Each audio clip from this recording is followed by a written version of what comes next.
Welcome back to the Explainer series. We're diving right into Chapter 7 today, Neural Networks and Deep Learning Demystified. If you've been following along with the first 6 parts, you know we've already built a rock-solid foundation. But today, we're skipping right past the basics and stepping directly into the engine room of modern AI. If you're an IT pro, sysadmin, DevOps engineer, IT manager who's been hearing these buzzwords constantly and wondering how they actually map to the infrastructure you manage every single day, well, you're in the exact right place. As always, this explainer is drawn directly from the incredibly useful tutorial 30 Common Terms Used in Machine Learning, using easy-to-understand examples for IT professionals. It's put together by Virtualization Options LLC, a Colorado-based research, education, and advisory organization. What's so brilliant about their material is that it's designed specifically for our world. No advanced math degrees required here, guys, just a solid architectural understanding of how this stuff actually works. Okay, let's dive into this, because this is really the core question driving everything we're looking at today. How do machines actually learn to process images, transcribe audio, or, understand the crazy nuances of human language? And maybe more importantly for us in IT, why on earth do these tasks suddenly require such massive amounts of compute power? I mean, these are the exact systems powering nearly every AI breakthrough you've read about over the last decade. But to understand the hardware demands hitting our data centers right now, we really have to understand the architecture first. So to wrap our heads around the hardware, it really helps to look at the deep learning family tree from the top down. Step 1 is machine learning. That's the parent discipline where systems learn patterns from data without explicit programming. Within that, we zoom into Step 2, deep learning. This is a specific subset of machine learning using multi-layer neural networks to automatically learn hierarchical representations from raw data. And then zooming in even further to Step 3, we have specialized architectures. These are the highly specific structural designs, things like CNNs for images, RNNs for sequence data, and transformers for text that are actually running today's most advanced applications. Let's tackle our first key term for today. Term 19, neural network. The plain language definition here is that it's a machine learning model loosely inspired by the human brain. It consists of layers of interconnected nodes, which are often called neurons, that process and transform data to learn some incredibly complex patterns. Now, I know hearing the phrase human brain can sometimes make this sound like, well, magic, but it isn't magic at all. It's just architecture. Data goes in, it gets mathematically transformed through various layers of these nodes, and an output is generated. Simple as that. And this brilliantly illustrates exactly how to think about it as an IT professional. Forget the biology for a second.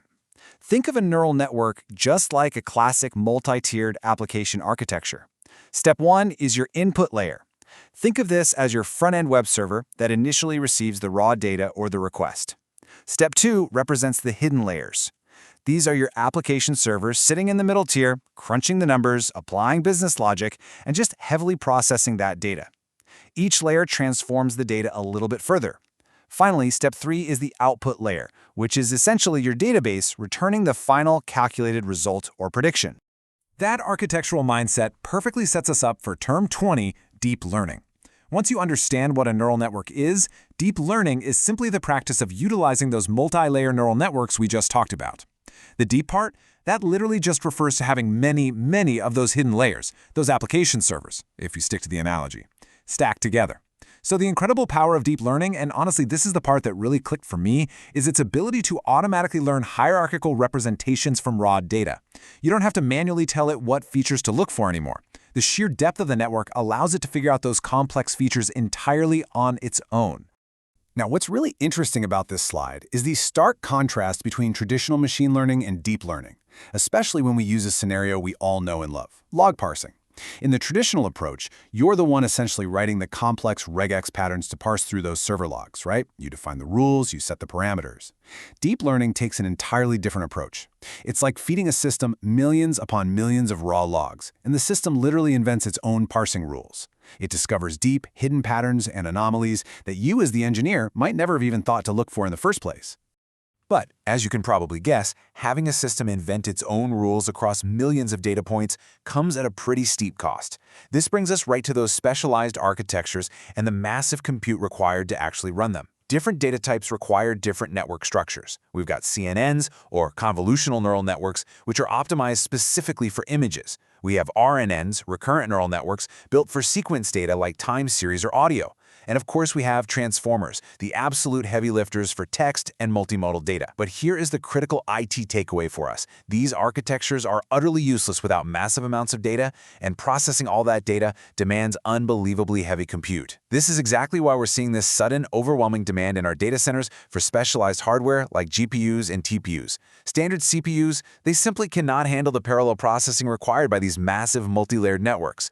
So the crucial point is that these underlying architectural concepts, these deep multi-tier networks demanding heavy GPU compute, are exactly what is powering the modern AI applications you're likely being asked to support or integrate right now. Large language models like GPT, BERT, and Claude, they're just massive neural networks. Image generators like DALL-E and Stable Diffusion, deep learning.